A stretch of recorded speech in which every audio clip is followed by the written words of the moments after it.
This way. Great. Thank you, everybody, for coming. Please feel free to move down too if you want. For those of you who are in the back here, we're going to see some. We're going to talk a little bit about maybe the Black Mark, the film that was shown this afternoon, but also it's really exciting to talk about the new film that's out now. Watermark was out earlier today, but Black Code is the new film. And I think we're going to have a real treat. We're going to be able to see some clips from the new film, Black Code here, which you'll all learn about now. I know you haven't seen it yet, but I just want to sort of, first of all, maybe just to start out, Nick, talk a little bit about your journey, because some of your old films, Watermark, your very beautiful butterfly film, Four Wings and a Prayer, they all have a kind of a nature theme and very beautifully shot. But the new film, it takes on a really serious, heavy, almost darker topic, a scary topic, because I actually watched the clip of the film yesterday.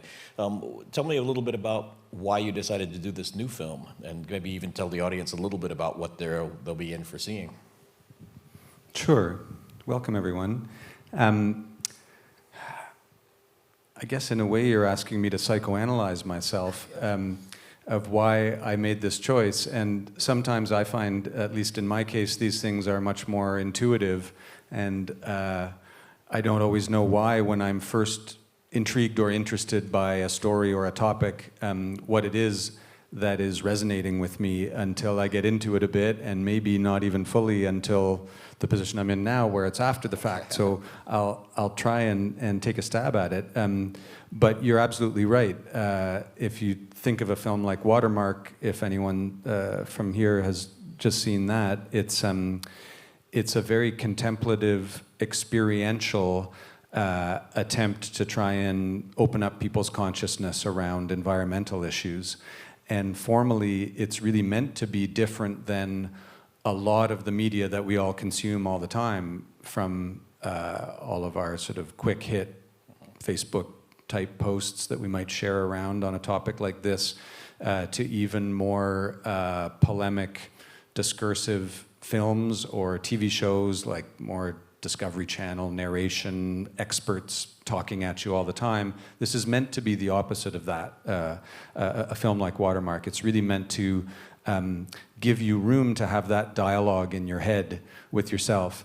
And I think the subject matter hopefully demands that, because we're all used to the established discourse on environmental issues, and yet things aren't working in my mind. We're not really changing our practices a lot. And so if there's a way to open up this whole discussion into a larger arena, it might be by a kind of an outlier, maybe even shocking sort of formal attempt like Watermark. Black Code is an entirely different animal altogether, and it's a much more journalistic, I would say, and much more political attempt at telling one set of stories through the theme of internet surveillance and censorship. And my philosophy in making the film was to really try and get the direct experience of talking to people who have had often catastrophic events because of their use of social media, let's say, or because their government was spying on them. Maybe they didn't even know it.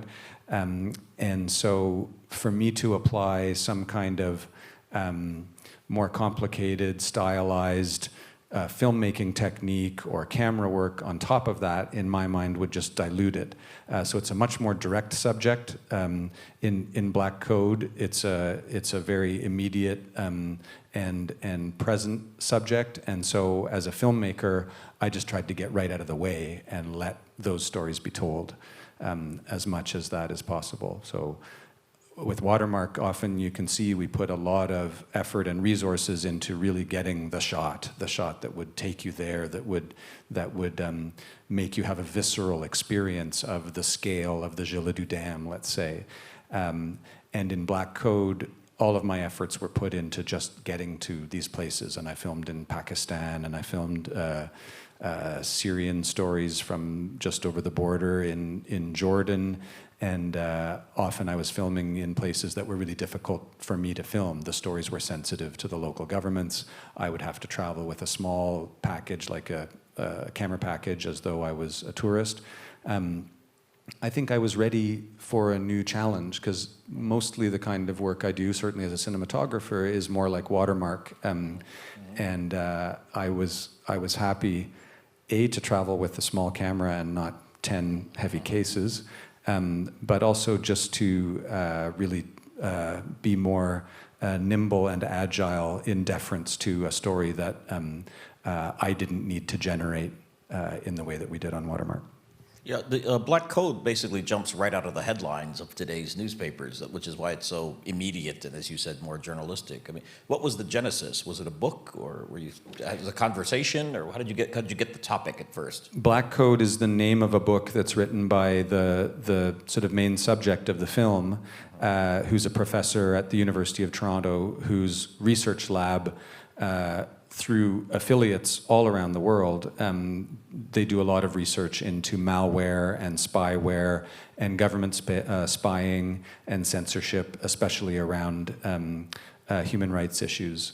And they're called the Citizen Lab, and they've got a great website where they publish all their reports. Very academic, rigorously reviewed reports that they publish. And I was really inspired by reading that book of how much I didn't know about a lot of what was going on in all of our connectivity that we have with our phones and our computers and our social media platforms, and what some of the broader implications of that was.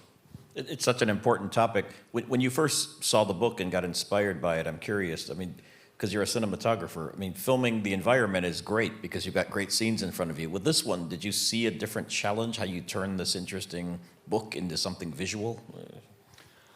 I thought in the beginning that making this book into a cinematographic experience was going to be my biggest challenge. But maybe I was willfully deluding myself because I'm a cinematographer. That's the kind of challenge I love. You know, I actually, for me, it's not work to set my alarm for 3 a.m, to get up in the cold, to carry all my gear to the top of the mountain to get the beautiful morning light. I love doing that. For me, the challenge that I would psychically avoid would be something more to do with writing and trying to have a conceptual framework where really I feel more at sea. It's not what I have a lot of experience doing. So that's the real challenge for me. And it ended up by being the real challenge of the film. I think I worked hard to solve a lot of the cinematographic part of the equation, and that was by traveling to a lot of places that themselves are richly visual, and using that as context. But I did despair at many points in the film that I wouldn't find a way out in terms of the story of the film. So that was my deepest trough of doubt, and my biggest challenge was the dramaturgy and the narrative of the film Black Code. Okay, we're going to watch a few clips, 3 short clips, but before, can I just ask you, because it is about this kind of very scary area of Big Brother surveillance and the internet, was there anything, even though you had read the book and you jumped into this project, anything as you were filming it that you learned that even surprised or shocked you, or that will surprise the audience?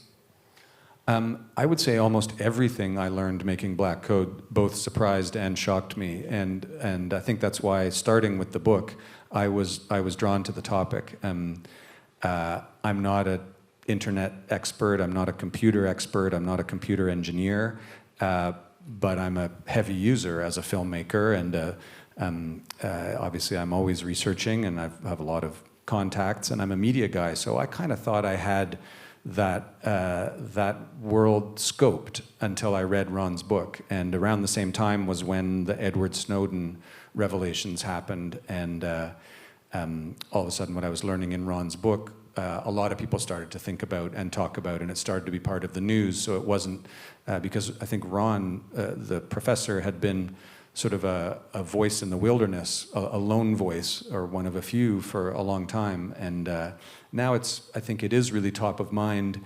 And so the conceptual shift for making the film in a post-Snowden world came, okay, now that we know about these things, what are we going to do about it? And that became the thing that I was trying to solve in the film. Can I suggest, I wasn't sure how it was going to work, but I have picked 3 clips. Should we parse them out a bit instead of... maybe we should do that. Instead of showing them all at once? Maybe we'd just show the first one, and then we can... Let's do that. We can have a little more conversation. Just Let's talk to about mix that. it up Was over the first the one course of the the time. Brazil clip, I think? I believe the first one is John Carlin. Yes. Yeah. Okay, let's see the let's run first just clip. the first one. Well, interesting segment there. Give us a little of the background, because that must be a pretty secluded or secret location, right? Was it easy to just go, did you just look them up online and go knock on the door? We did, actually. We were there for a conference in Sweden, and we looked him up online, and we knocked on the door. But when we looked him up online, he has this incredible, I mean, it's an ISP, it's a server farm where he has lots of clients. He hosts lots of people's websites and emails and everything. But he's obviously got a sense of flair for the dramatic, because he's decided to put it in an old Cold War bunker. And the stuff I didn't show, he's got these old backup engines from a submarine that are his backup generators, including the old, alarm horn and stuff, and these huge doors that can be closed. It's all symbolic, really. But in a way, it's a perfect representation of how he sees it. In Canada, the equivalent companies who house all of our data are massive corporations. So it's really interesting to have a company that's really run by one person. And also, I think, really interesting that he has a real activist sense around this. So that was great for us. And this scene happens quite close to the beginning of the movie to kind of set up the premise of how vulnerable we've become as all of our data gets aggregated in these incredibly concentrated places. It used to be that our communications were much more atomized and really harder to gather together for someone who would want to be able to kind of get an overview of what's going on. And in an unprecedented way, we all communicate electronically now, and that it's really stored in these places where it's vulnerable because it's so concentrated. And I think this is a new paradigm that we really haven't modernized our systems in a way that can protect what are some really hard-won basic rights: a right to privacy, a right to free expression. And so the rest of the film becomes about individual cases, people telling their stories of terrible things that have happened to them because of this kind of situation. And we who live in the more structured democracies, the film in no way points fingers, at certain places around the world.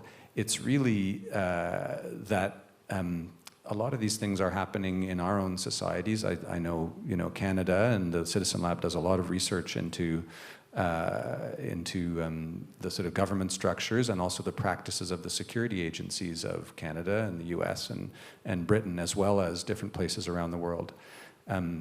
But the repercussions are right now a lot more concrete in certain countries where the governments don't try and hide what they're doing. And can I just ask, how secure was that facility? It's a one-man kind of company, but does he have security guards guarding the servers, or how does it work? Oh yeah, I think physically it would be very hard to break into, but this is the problem, is that when all of our data becomes ethereal, when it becomes so able to be migrated electronically, that really what he's talking about isn't the physical space. That's a metaphor, that he's in this granite place. I mean, somebody could, I suppose, physically break in, but really what he's talking about is hacking, and someone coming in through an electronic backdoor, through a vulnerability in the fiber optics, really. I mean, which really is the platforms, but that's what he's talking about in terms of security. And before we get to the next clip, he raised something interesting. The Swedish police want to blame him if there's a terrorist attack, which is interesting. But it does raise the question. I mean, you know, people with bad motives also want to, you know, use the internet, et cetera. And the police and the security forces and the intelligence agencies say, we need your help. We need your cooperation. Well, we don't want the good people, but we want to know what the bad guys are talking about. How do you draw that line? Or what did you learn during the course of making this film about where that line should be? I think it's the most difficult challenge around the sort of meta topic of this film, and yet it's the one that we most critically have to solve as quickly as we can. And it's how do you reconcile those two agendas of needing good security, and good security means electronic security, and giving legitimate law enforcement and security agencies enough powers to catch the people who would wish ill on the population, and yet restricting governments from crossing a line that turns into some kind of abuse. And so when law enforcement all over the world and government all over the world buys these basically spyware kits that let them spy on people and infiltrate and also censor things, it's usually under the guise of national security. What the actual research shows is that most often these powers end up by being used against the citizens of that country. Yeah, I think we're going to see another clip. Will we see one that shows that exactly that, right? Let's see the second clip, and then you can talk about it a little bit afterwards. Wow, there's a lot there to absorb. So these phones here that we probably all have, some of you probably even have too, I always thought of this as a tool for me to communicate with the world, find out what's going on, put out my photos on social media, but they're saying here that it's a way that I can also be tracked. It's a two-way street, is that right? It is, and this is all, I mean, it's relevant to everyone who has these communication devices, but a lot of what was going on in that clip too, especially for journalism students, which I understand there's a number of here. One of the things that I was really interested to learn making this film was around this whole idea of it being incumbent upon you, if you're traveling somewhere and gathering sensitive stories that somebody might be trusting you with an interview that could cause them harm, that could recoil back if, let's say, your laptop was confiscated crossing a border, leaving that country, and the authorities were to look at your interviews, and then the fact that you would be responsible if there were repercussions to your subject means that it's back on you as a journalist to not violate that principle of doing no harm. And tools do now exist, and through the help of the Citizen Lab, the research group I was with, I got sort of fully kitted up so that my media was encrypted, all my communications were encrypted, and this is at a time where the biggest newspaper in Canada, their journalists still weren't using any of these practices, and it's really a new responsibility, I think, in certain situations for journalists especially to be really aware of the points of failure that they have the potential points of failure that they have in their practice around technology. I think most people don't even take the time to encrypt emails or just private messages back and forth. I mean, that's a huge problem, internet security here.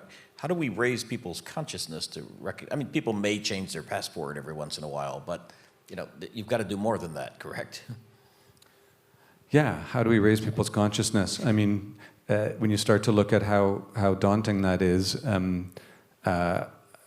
it defaults probably back to, well, you do what you can do. My answer was, I made a film called Black Code that's kind of about all of this, and so I hope that it can move the needle even a tiny bit for anyone who sees it to look at whatever their particular situation is, which will be wildly divergent from everyday consumer users to, sure, journalists and frontline human rights defenders for whom I think these things become really, much more amplified, these issues.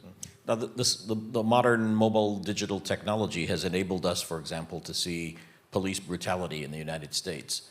Just the other day, we saw on United Airlines when they dragged a gentleman off from a paying seat. We learned about it instantly because people were able to live stream. So I'm trying to figure out, get my head around, are these a tool for good because it exposes more, or is it a tool that could be used for nefarious purposes?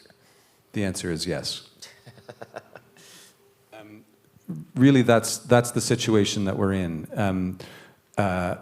We're not going back. Of course, we're all addicted to that wonderful flow of information amongst ourselves and our friends and from around the world. But we really have to find a way to go forward that isn't a way that goes backward in terms of these big philosophical questions. And that goes from making ourselves vulnerable if we do want to have a viewpoint or organize politically in a way that is countervailing to whatever the current regime we might be living under in whatever country we're in. That's a huge one. To as well really knowing and examining what that news is from around the world and where it's coming from and who's responsible for it and how much rigor has been put into authenticating it and fact-checking it. And I'm sure you guys talk a lot in terms of your journalistic practices about this incredible paradigm shift to a more granular, atomized multiplicity of sources of news that do not have the same checks and balances as some of the legacy institutions. And listen, I'm someone, as an indie filmmaker, I've spent my life and my career defining myself not against, but in contrast to some of those bigger institutions. And right now, I find myself lamenting their erosion because of the internet. The business model is failing for a lot of those big institutions, and I think that they served a place. And people who went to journalism school and learned proper practices and a whole kind of chain of custody of a story through editors and through approvals that would really hopefully weed out a lot of really reactive, possibly false, sensational, self-aggrandizing, a lot of these dynamics that exist now in citizen journalism. And I think we all really need to be conscious of those dynamics. Yeah, you tiptoed right up to it, so I have to ask your comment on this whole area of fake news. We talk about it a lot at the Journalism Center here. It's big now. We have a whole project now going on where we're trying to help students and the public understand how you can differentiate between what's fake and what's not. Talk a little bit about your view on that. I mean, how much, because the internet really has allowed the proliferation of rumors that have always been around. I mean, we've always thought Elvis is alive and, aliens stole my baby, but that used to be relegated to the supermarket tabloids. Now it's entering the mainstream, and this is a danger, isn't it? I think it's a huge danger, and I think it speaks to being as educated as we all possibly can about what those sources of our news are and what forces might be putting on. Listen, there's always been bias in news. I mean, even in choosing which newspapers to read, we're acknowledging and even acknowledging the corporate pressures that are on those big institutions. But if it's transparent and if we're educated, then we can contextualize. And I think that gets even harder in this age of citizen journalism. And if I would predict a possible optimistic future, it would be in the way that some news organizations are becoming more about foundational support, are trying to get out from under the economic pressures to be profitable and to pay back shareholders and investors. And I think that we do need structures and institutional news organizations to aggregate and to have the checks and balances. But I would guess that the shape of those in terms of the business model, of the successful ones, will be more like The Guardian, The Washington Post, people who are moving more away from a strictly profit-oriented model. And for those of us who are from kind of Western democracies, I mean, many people are probably willing to give the government a little bit more in that balance between security and privacy, because they do believe that their governments have enough checks and balances and that they will be responsible with their personal data. But I think this third clip shows what happens when a government that's undemocratic or dictatorial or authoritarian can monitor what you're doing on Facebook and how they can use that information against you. Is that correct? So let's see this third clip, and then we can talk a little bit about kind of the worst thing that can happen via the internet. Wow, chilling. Wow, that also raises a ton of questions there. I mean, we know now that security agencies monitor Facebook and social media to see who the dissidents are and who they consider the troublemakers, et cetera.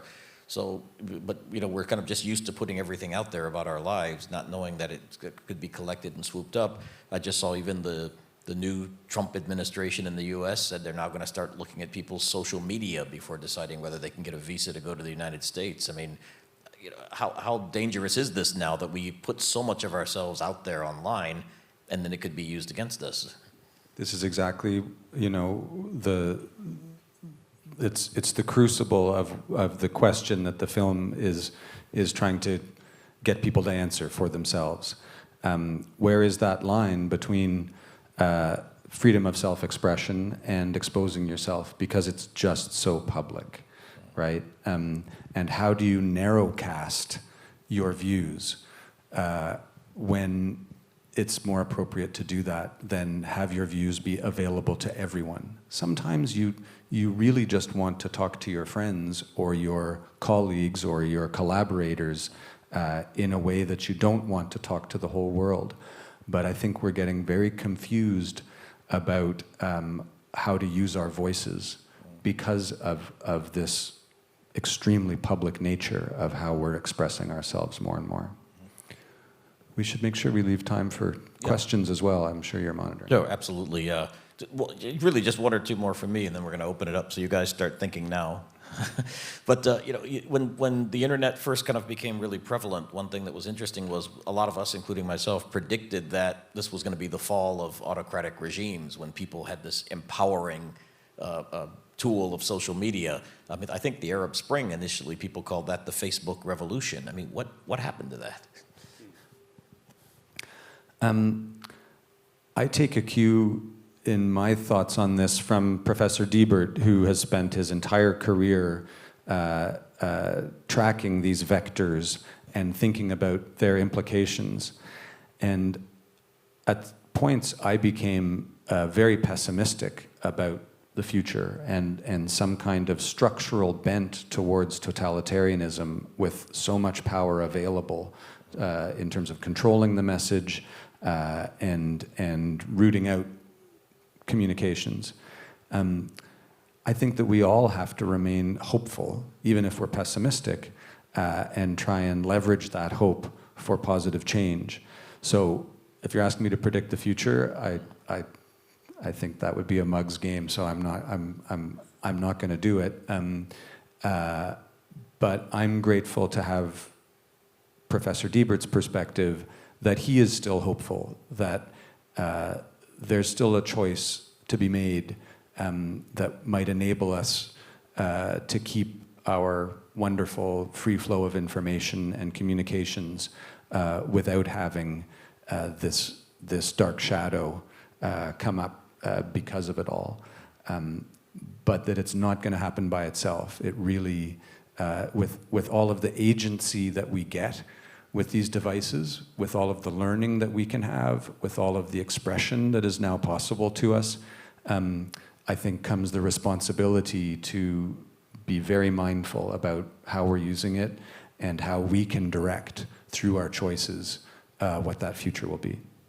And we can take some audience questions since you've been thinking about it. And don't forget, you can ask about this whole area of internet security and privacy. You can ask about the earlier film as well, Watermark, which was shown. Or you might want to ask our guest here about the future of journalism itself, about documentary filmmaking.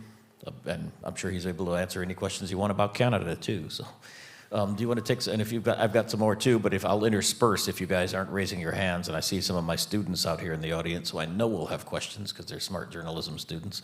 Who's got a first question? Were you scratching your nose, or was that, oh, there's one. And so please wait for the microphone because we're going to do some simultaneous translation for those who don't speak English well enough. What was your, thanks for coming. What was your biggest challenge making Watermark? Good question. The way we make documentaries is not the way lots of people do. There's such a wide variety of practice in documentary. I think it's why I love it. It's so open in terms of its possibilities. And it's funny, in the little book for this, I was quoted back to myself that documentary has a foot in journalism, in the traditions of journalism, but also a foot in the kind of the purely artistic and expressive. And on that scale, a film like Watermark, I think, tends towards almost the abstract. I mean, there's a lot that's put into the aesthetics of it for their own sake. With that comes a huge challenge of how do you put together a story, a narrative? How do you write the film that isn't written? It doesn't start with a script. We don't go out and execute a script. It's a process of discovery, and that's a process of learning, and also a creative process of learning to make that film, that particular film, and what its rules need to be to succeed. So the biggest challenge in that is that you get in a practical sense, you get in the edit room with huge swaths of footage, hours and hours of footage, and you go, holy crap, what are we going to do now? Because really there isn't a map. And so in a way, there's this fulcrum moment, and after you've gathered everything and you start to edit, it's really when you start to write the film. And your vocabulary or your palette is what you've been able to achieve in everything that you've filmed. And hopefully, it's not like it's totally arbitrary when you're out there and you have these ideas of how things might go together, but it never comes out the way you thought that it might. So the answer for us in Watermark was to juxtapose things, to have contrasts and learn about them through their opposite. So very polluted water really means more when you see it next to pristine, clean water. And it's a really challenging kind of storytelling without words. In a way, there's a wonderful purity to it that, as a cinematographer, I love, because it's maximizing the visualness of the medium. I mean, film is a visual medium, and the sound is so important, and the story can be in so the word, but really it's a visual medium. And a film like Watermark, never more so. But you still have to write it at some point, and that's the biggest hurdle. Great question. Who else has a question about any of the? Jonas. Hey, thanks for coming. I was just wondering, how much support from the Canadian government did you receive, or the Ontario government, for Watermark, financial support? Yeah, you know, I mean, like in journalism, the whole world of documentary filmmaking has changed, and there are some winners, but I think there are maybe a lot more losers from the older way of doing things and the way of funding. So there's incredible downward pressure from the internet, and there's much fewer broadcaster windows and way fewer dollars in the system. And I don't really know how we compare to the whole world, but it is still possible to make films with Canadian funding, and some of that does come from the government. There is a cultural mandate in Canada, and that takes a number of forms, including tax incentives and some rebates and things like that. It's administrative drudgery, because I push the paper too, I'm the producer, and so you earn it in lots of ways, especially when you're a very small, we're just a tiny company. It's not like we have all this infrastructure and people who just do all that admin work. And but I will say that, yeah, that Canada does have support for documentary filmmakers, and we've been able to avail ourselves of that in a number of cases. So much of the funding, it starts with a broadcast license, and then it's filled in from various agencies and foundations in Canada. Great question. So who else has a question up here? Yes. Hi, thanks. I read somewhere that this, for Watermark, it was 180 to 1 minute, like 180 minutes on the floor and 1 minute editing. And you were talking earlier about premise. So I'm curious as to when you're in the editing room, does the premise come in at that point? Or did you start off when you're filming and then you have a premise and that premise changes over the filming? Yeah, I think it becomes a semantic argument of what the premise is. Obviously, we have ideas, and we've chosen these particular stories. And if your topic is water, I mean, you could go anywhere and do anything. It risks being arbitrary, and you can't be arbitrary or you won't have a film in the can when you come back from your shoots. But if you script too closely, and if you construct ideas, your preconceptions of what you're going to get too much, then I think you miss all of the wonderful and resonant reality of what's actually there when you get to a place, which you can never predict. And I think documentary practices that then go and sort of edit out or censor out anything that doesn't conform to their preconceived ideas are always weaker. And sure, I'm in a cinematographer. I've seen lots of different directors and how they work, and sometimes people just won't let go of that interview until the person says what they want them to say, you know. But to me, I think it's a lot richer, and it has more the power of the reality that you're capturing if you do all your research and achieve this liminal state when you're in the moment, in that place of, okay, what of this, now that we're really here, that we're really in front of all this, what fits into the film we're trying to make? What is thematically congruent? What is part of it? And just being available and alive to the possibilities of what's in front of you, then I think you come back with stronger material and you hone it and refine it in the edit room. There's a question here.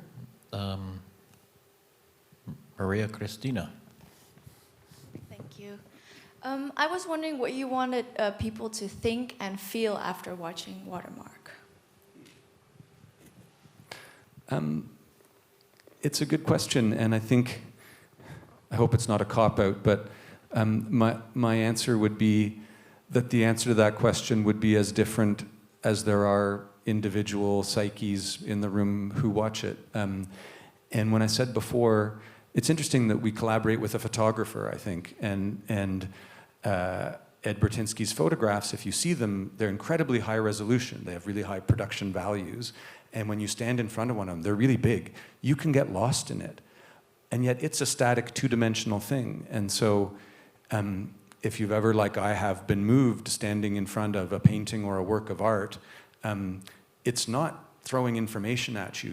You're having a dialogue with it. It sort of goes back and forth, and your eye might follow narratives within the details of it.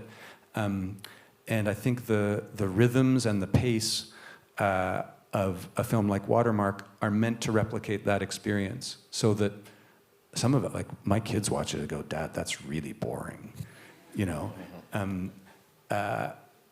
But I think you learn to have that dialogue and have your own thoughts that you're bringing to things in that moment, and hopefully emotional reactions too, not just intellectual. I think real transformation comes from having an emotional reaction to something, not an informational reaction, right? It's not for nothing, as journalism students, you guys I'm sure study, that huge social political change or shifts in consciousness don't come from coverage of the overall diagrammatic view of the war, right?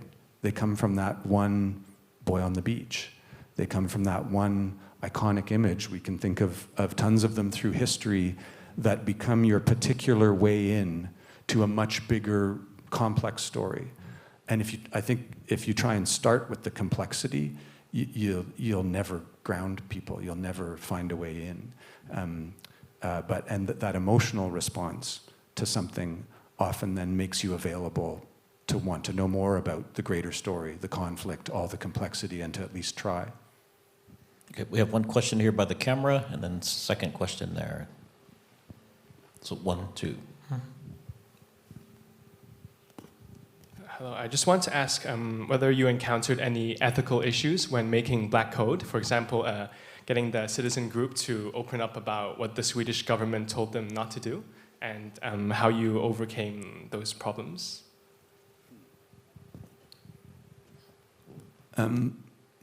The ethical dimension is one of the biggest parts of documentary practice, just like it is with journalism. And sometimes you see something that would be really sensational, but if you don't believe that it's true, you can't put it in. And in the sort of practice of that, most often it plays out in your personal relationships with your subjects, with anyone else who you have to interface with.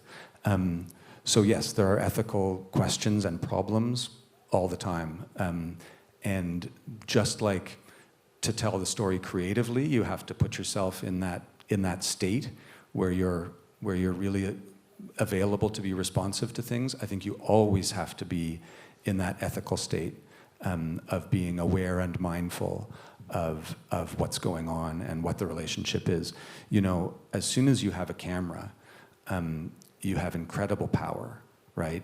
And you're at the top of that triangle of the filmmaker, the subject, and the viewer. You have the power as the filmmaker to exclude things, to frame things out, to include them, to manipulate reality, to change reality. I mean, we've all reconciled that there is no objective truth. You're always bringing your biases from whatever they are, from your childhood, from your culture, from your country you're coming from. You're always bringing those, and so as much as you can be mindful and try and eliminate those, I think it becomes about your intentionality as a storyteller is where I ground it, and mine will be different than other people's practices, and there's no right or wrong, but obviously whatever your moral compass is in the world needs to be brought to your practice, and I think it'll always be stronger when you're mindful of that. Good question. Can you share some of your lessons as a cinematographer? So how can video shooters improve their skill and make their videos look more beautiful? Yeah. What are your secrets? I just did an interview with some students where this was a main topic of conversation, and my philosophy is that, like I said before, you need to learn to make each film. You can't learn to make films. You learn to make each film you're making, because they're all so different, and the material in front of you should dictate as much as it can your practice, and that means, you know, what the visual form and the mise-en-scène and all the stylistic and creative decisions, right down to the practical decisions of what cameras and how much crew, you know. I've been a cinematographer on crews where we'll go, you know, often we're a Western white country, and we'll go somewhere in the global South, and, you know, we'll interview an indigenous woman in Mexico in her house, and there's 12 people arrive, you know, with the assistants and the people who carry the gear, and there's all this kind of stuff, and my heart just sinks, because you've I think obliterated almost any chance of some kind of intimacy and some kind of exchange of vulnerabilities that would make the interview really more authentic and more powerful. So it's interesting that I answer your technical question with a kind of a moral philosophical one, but for me, they're all tied up. And so on Black Code, partly budget considerations, but I was often traveling with extremely small cameras, like DSLR type cameras. I was traveling as a tourist because I couldn't get journalist visas to tell a lot of the stories that I was telling. And that was absolutely right.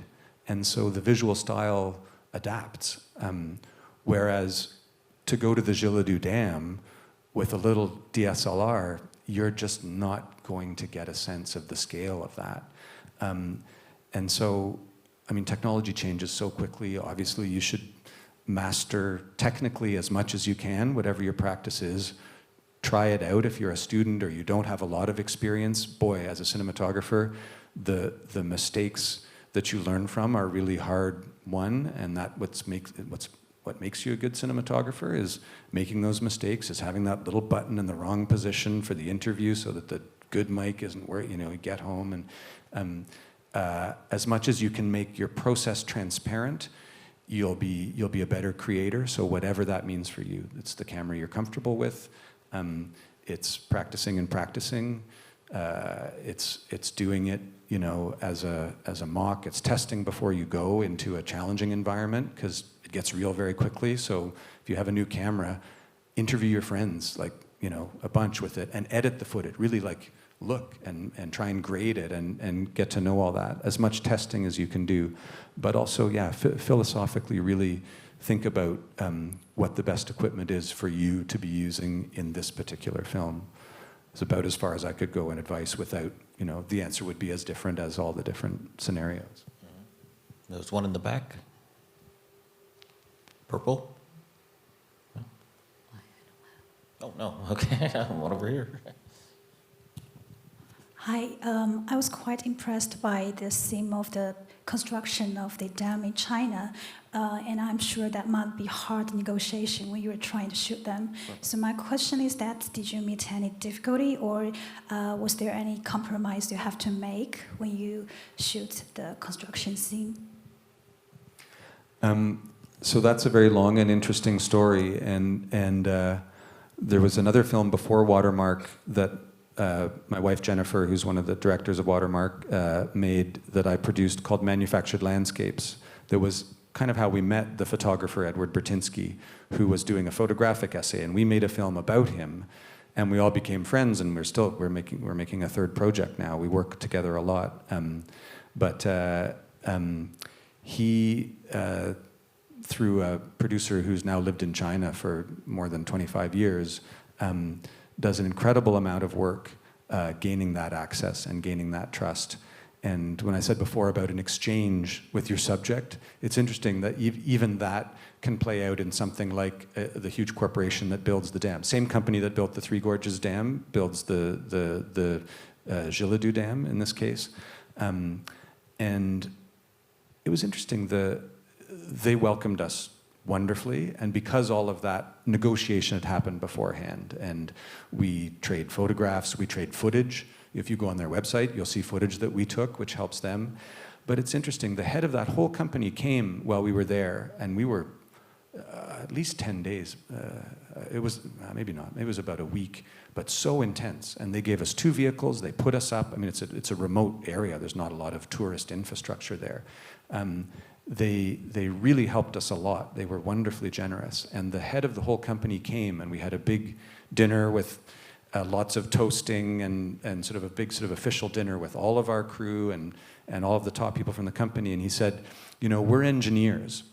We know how to build these dams, and it's very technical, and there's a lot of complicated math, and it's some of the most incredible human accomplishments in a way. And then he said, but you guys are the storytellers. And we don't know how to tell the story of this, and you guys do. We need you guys, the film crew, to tell this story. And I thought that was an interesting exchange, that we each had something to give. Well, great story. Any other questions there? Yes, Jonathan. Hey, what was the logical framework you used to construct your transitions in Watermark? Like, for example, the story about the crew who's studying the ice columns in Greenland. We see it, I think, in the middle, and then we also go back to them at the end. But then in between, then we see like scenes from the U.S. and washing sin away. What kind of, I don't know, devices did you use to make those transitions? I don't think there was any rubric or matrix applied to any of that. I think that's why I'm describing the biggest challenge as being the edit room writing. You have to find those things, and often they're more associative than logical. And if you make too many rules, then you're imposing something that isn't coming from the material. It's coming from the outside. But we knew that kind of illumination through juxtaposition would inform a lot of them. So you'll see things next to each other. I might be losing my battery on this microphone, but it might be seeing things right next to each other that are contrasting. And the rest are finding those magical moments, right? Those things that somehow can hinge together that you didn't script, you didn't look for, but you see in the footage. It suggests itself. I'm trying to think what some of the other transitions are, that if I could be specific. As well, we want it to be a global film, right? And so that everyone can be brought into this conversation. It's not just about certain places. So we did want to keep moving around as different as possible stories in lots of ways. And of course, you would never script in your proposal to the broadcaster that you'll go from the 25 million bathers in the Ganges and that sacred appreciation of water to the teenagers in bikinis doing cartwheels on, the California beach, right? Because you would never be able to shoot that. And yet you come with your footage and you see that there's somehow those two kind of complete a more holistic view of an idea of how different people interact with and appreciate water. Was Black Code a more scripted film than Watermark? No, in that I really didn't know when I went on those trips often who my subject would be, and so it would have been almost impossible to do that. I think again, you do all the research, and I did lots of interviews that didn't make it in the film, and often I would go somewhere and I knew I would need time to find a local story, because a lot of times they're very sensitive, or they're just areas that there's more inertia around getting right to the story right away. You can't do it superficially from home. You need to be there. So again, molding it in the edit room, even though it's a more sort of journalistic film in its form, it wasn't probably any more scripted than the other ones. Oh, interesting. Any other questions? Yes. Thank you.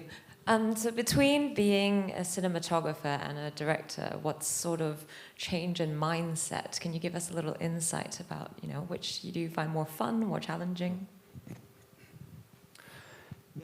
I think I probably took on Black Code to be a director, and that was certainly the most challenging. The cinematography, you're always learning, but I have done it for decades now, and I love it. And so being in charge of and responsible for, and at times that weight was a heavy weight, but the conceptual framework for the film, and knowing that I would find a way out of story-wise, of all these stories that I was gathering, or the film I was trying to imagine. So it was wearing a lot of hats, and sometimes it suffered. I get back and I say, oh my God, that was my framing. Well, good. I was worried about being a director in that moment and looking at engaging my subject, directly, not looking in the monitor. And so incorporating those things. At the same time, there's a wonderful purity, I think, to having that creative relationship with myself in my head instead of with other people. And there's always a kind of an intuitiveness to camera choreography, especially when you're hand-holding and following action, that I enjoy. I really enjoy directing that in the moment. And so being the director too, I loved that challenge. I wasn't always happy with the results, but I loved challenging myself with that. And is your least favorite hat to wear producer because you're filling out all those forms? You know, I'm amazed we've gone this whole night with any media students, journalism students, or film students, and we haven't talked about just you know, survival in an industry that it's getting harder and harder just to like eat and live, if it's what you want to do. Yes, through you know painful experiences, having other companies produce films that I was working on, really cared about creatively.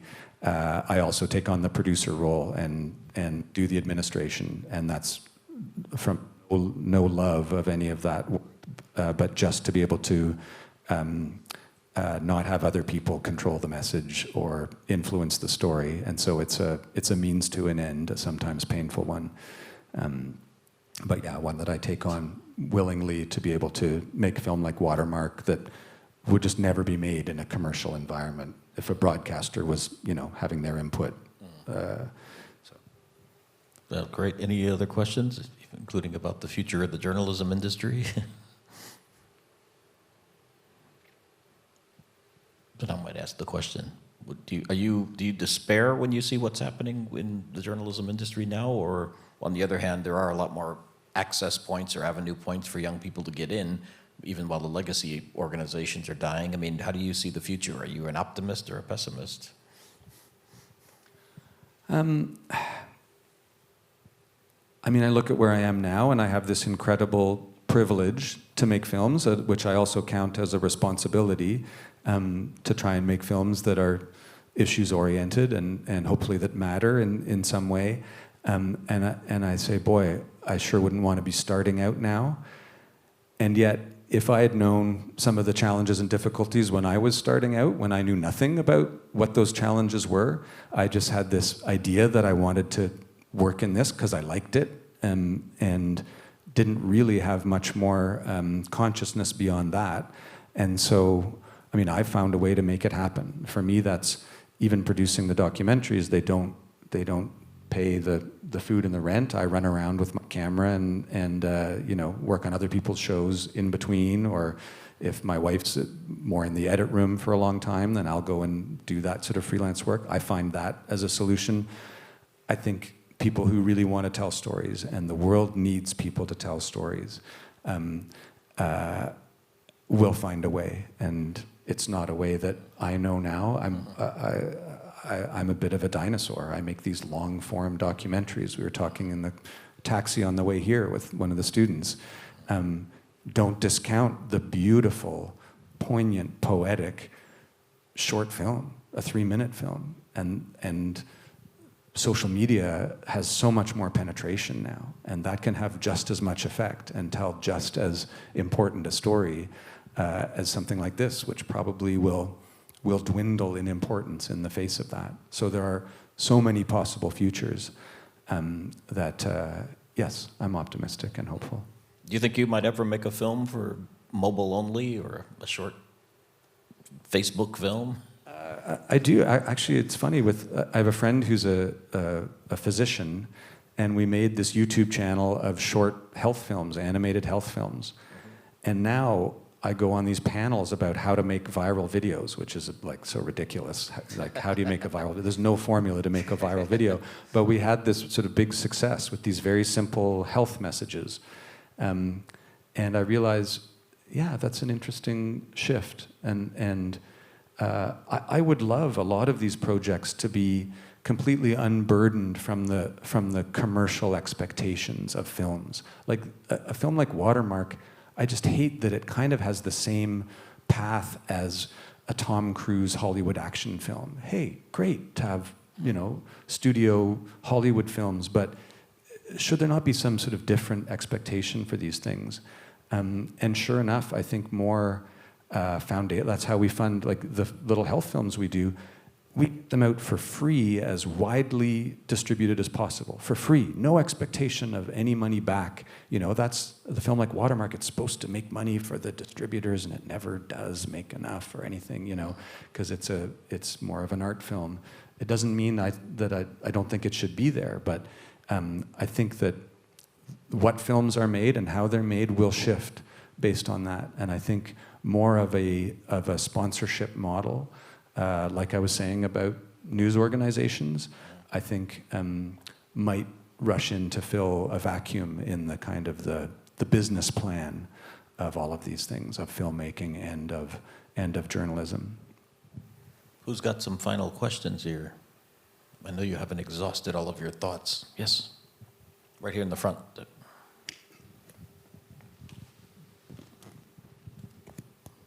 Hello.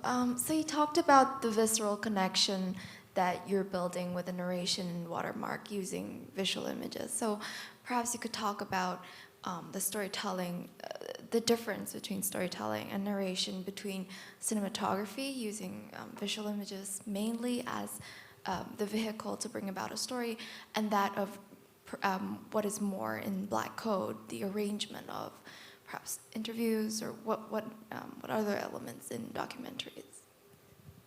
Yeah, like I said, there's such a range of practice, you know. Every short form story on television news is a documentary, right? It uses all of those, a lot of that same language and a lot of the same practice. So in Black Code, even as a filmmaker, you know, the subjects were often extremely brave people who have suffered grave consequences for standing up for things that they believe in. Or if they've had something come out of the blue, then the bravery of telling their story. I think there's nothing I can do as a filmmaker that trumps that. That's not my story. In a way, Watermark is more the filmmaker's story, right? There's a lot of the filmmaker's hand in choosing to do it and then choosing how to do it. There's a lot more self-expression.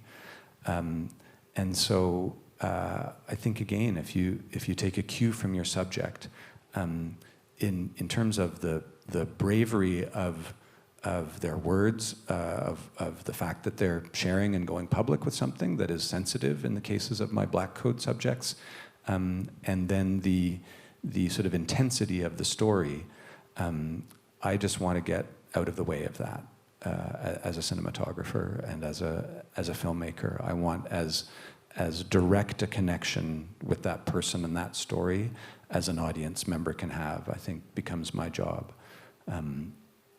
So that's a very different practice that's adapted, you know, to take a cue from the material. We've got one more question here in the middle, by the camera.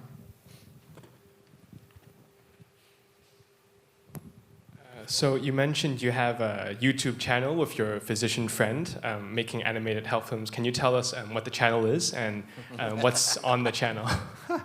Yeah, it's if you search for Dr. Mike Evans, you will find hand-drawn animated lectures on, usually we try to do larger health issues, just things that are broadly applicable. But then the first few had this huge success, so then we had all of these companies and health agencies coming to us, you know, if they had a message, if they were doing a campaign around public health, whatever that was. And some of them were more narrow in terms of whatever diseases and things. So then there became this whole, some of them are quite specific and some of them are quite broad. But it was really interesting. The success was that it wasn't institutional, that it wasn't the Mayo Clinic or some big hospital, and it wasn't authoritarian sort of telling you what to do. My friend who's a doctor but who does a lot of research about public health patterns would basically say, hey, here's what the evidence is, here's what the data shows about the benefits of exercise, or about you know, drinking too much alcohol, or about how to quit smoking. And I'm not telling you you got to do any of this, but it's kind of interesting what we see when we do meta-analyses of a lot of the data. And so, in a way, the hand-drawn, it's very analog, it's quite homemade looking. I think it's less threatening to people, and I think part of its ability to go viral, although we actually said it was more, we made videos that were bacterial.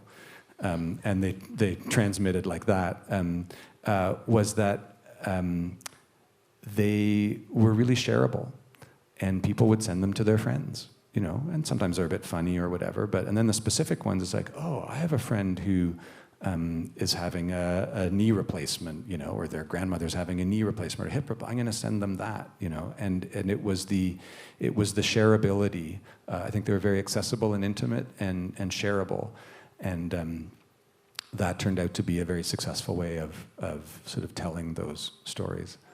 I would use that as, I mean, it has nothing to do with documentary practice because it's literally filming like a whiteboard drawing and speeding it up. But more of an example of survival in the film business, right? I mean, that's something that we just sort of tried, and it actually became a success. And so that became one of my kind of freelance jobs, was making those videos and producing them and photographing them. And that became a source of some income that let me go and make the watermarks and the other ones. Do you do the animation yourself? Or? I'll never tell. No, of course not. Who's got more questions here? Yes. Going back to the question of getting your interview subjects to talk, given their situation may be quite precarious. One of the biggest challenges, I think, for documentary making, if you have interview subjects, is to have them be well-spoken or charismatic. How do you find, how did you, at least for Black Code, get these subjects to talk to you? I mean, do you just charm them or go through a network? Do you have any advice for, you know, journalism students on how to get good subjects for interviewing?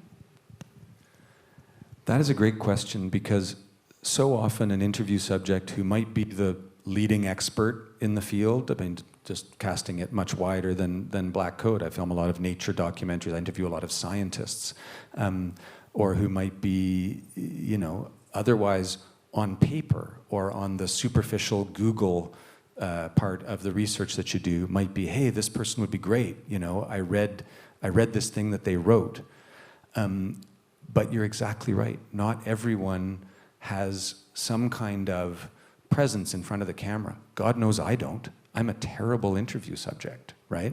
And so don't ever cast me in your documentary, but it's a huge part of telling the story, is to try and scratch below the superficial surface of that first search and really decide who is going to be able to communicate that information the best.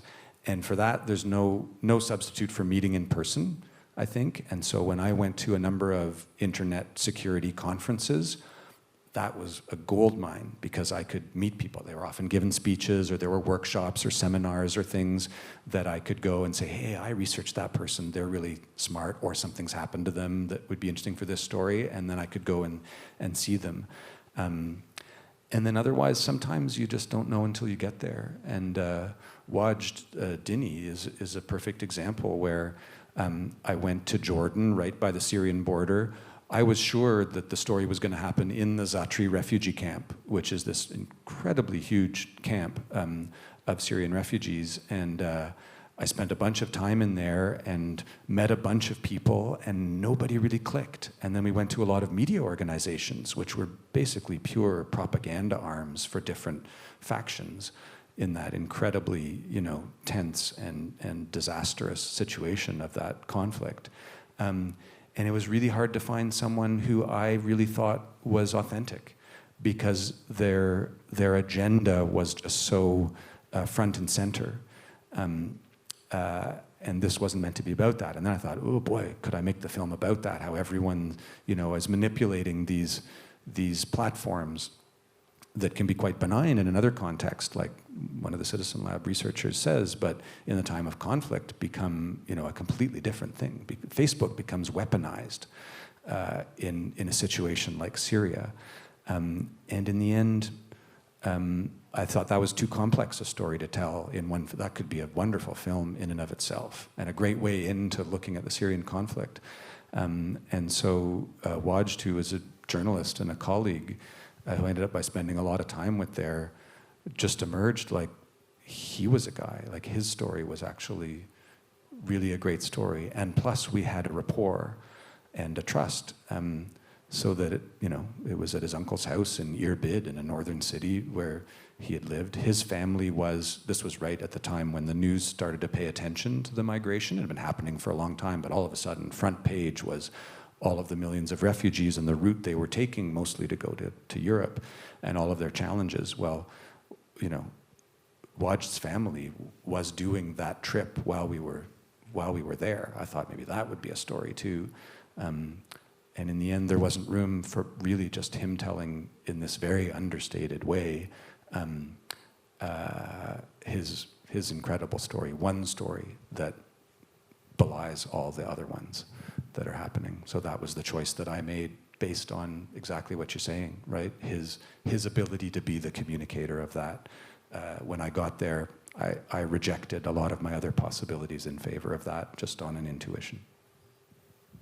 Okay, we're getting near the witching hour, but we do have time for one more question, if one of you has something on your mind. If not, I'm going to ask the last question. So who's